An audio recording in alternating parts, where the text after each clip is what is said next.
Hello guys, இன்றைக்கி காளான் மசாலா செட்டிநாடு ஸ்டைலில் எப்படி ஈஸியாகவும் டேஸ்டியாகவும் பண்ணலான்னு சொல்லி பார்க்கலாம் வாங்க. அதுக்கு முன்னாடி நம்ம சேனலை சப்ஸ்கிரைப் பண்ணாதவங்க கண்டிப்பாக சப்ஸ்கிரைப் பண்ணிட்டு பெல் ஐக்கானே கிளிக் பண்ணிக்கோங்க. இந்த செட்டிநாடு மசாலா செய்கிறதுக்கு ஒரு சீக்ரெட்டான மசாலாவை வீட்டிலேயே ரெடி பண்ணணும். எப்படி பண்ணலான்னு சொல்லி பார்க்கலாம் வாங்க. அதுக்கு ஒரு பேனை ஹீட் பண்ணிக்கோங்க. அதில் 1 டேபிள் ஸ்பூன் அளவுக்கு மிளகு, சீரகம், சோம்பு ஆட் பண்ணிக்கோங்க. 4 வரமிளகாவை ஆட் பண்ணிக்கோங்க. 2 பிரியாணி இலை, 4 கிராம்பு, 2 ஏலக்காய், 2 பட்டை ஆட் பண்ணிக்கோங்க. 1.5 டேபிள் ஸ்பூன் அளவுக்கு மல்லி ஆட் பண்ணிக்கோங்க. கசகசா 1/2 டேபிள் ஸ்பூன் அளவுக்கு ஆட் பண்ணிக்கோங்க. நம்ம ஹோல் அஞ்சரை பெட்டியும் இந்த செட்டிநாடு மசாலா செய்கிறதுக்காக இங்கே கொண்டு வந்துட்டோம். இது தவிர உங்ககிட்ட வேறு ஏதாச்சும் இருந்தால் கூட அதை நீங்கள் ஆட் பண்ணிக்கலாம். இப்போது இது எல்லாத்தையுமே ட்ரை ரோஸ்ட்டு பண்ணுறோம். பாருங்கள், நல்லா இப்படி மிக்ஸ் பண்ணி விடுங்க. அடுப்பை சிம்லேயே வச்சுட்டு நல்லா மிக்ஸ் பண்ணி விடுங்க. பொருட்கள் எல்லாமே கருகாமல் பார்த்துக்கோங்க. நல்லா ஒரு சூப்பரான ஸ்மெல் வரும். அந்த லெவலுக்கு இது நல்லா மிக்ஸ் பண்ணி ட்ரை ரோஸ்ட் பண்ணுங்கள்.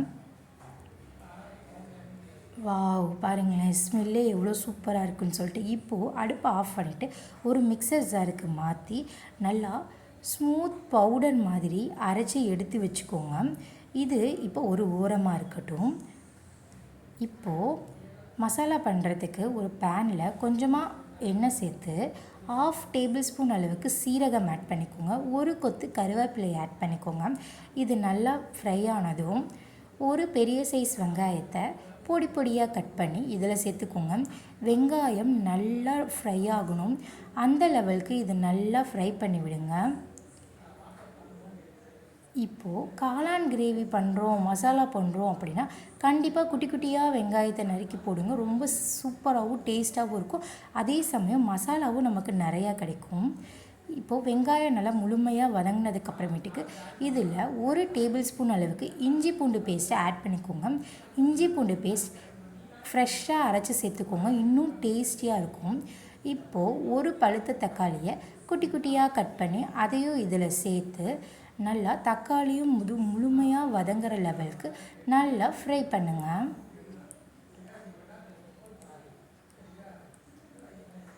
உங்களுக்கு மசாலா இன்னும் கொஞ்சம் அதிகமாக வேணும்னா கூட நீங்கள் வெங்காயத்தின் அளவையும் தக்காளியோட அளவையும் இன்னும் இன்க்ரீஸ் பண்ணி கூட பண்ணலாம். இப்போது தக்காளி முழுமையாக வதங்கினதுக்கப்புறம் இது கூட 1/2 டேபிள் ஸ்பூன் அளவுக்கு மஞ்சத்தூள், 1 டேபிள் ஸ்பூன் அளவுக்கு சில்லி பவுடர் ஆட் பண்ணிக்கோங்க. உங்கள் காரத்துக்கேற்ப ஆட் பண்ணிக்கோங்க. கலருக்காக நீங்கள் காஷ்மீரி மிளகாய் தூள் கூட ஆட் பண்ணிக்கலாம். ஆட் பண்ணிவிட்டு மசாலாவோட பச்சை ஸ்மெல்லாம் போகிற வரைக்கும் ஃப்ரை பண்ணுங்கள். ஃப்ரை பண்ணிவிட்டு இதில் ஒரு 3/4 கிளாஸ் அளவுக்கு தண்ணி ஆட் பண்ணி நல்லா கொதிக்க விடுங்க.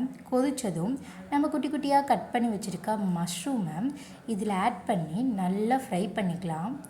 பாருங்கள், இப்படி நல்லா மசாலாவோட ஒன்றி போகிற லெவலுக்கு மிக்ஸ் பண்ணிவிட்டு இப்போ தண்ணி எதுவும் சேர்க்காமல் 2 நிமிஷம் மட்டும் மூடி வச்சு குக் பண்ணுங்கள்.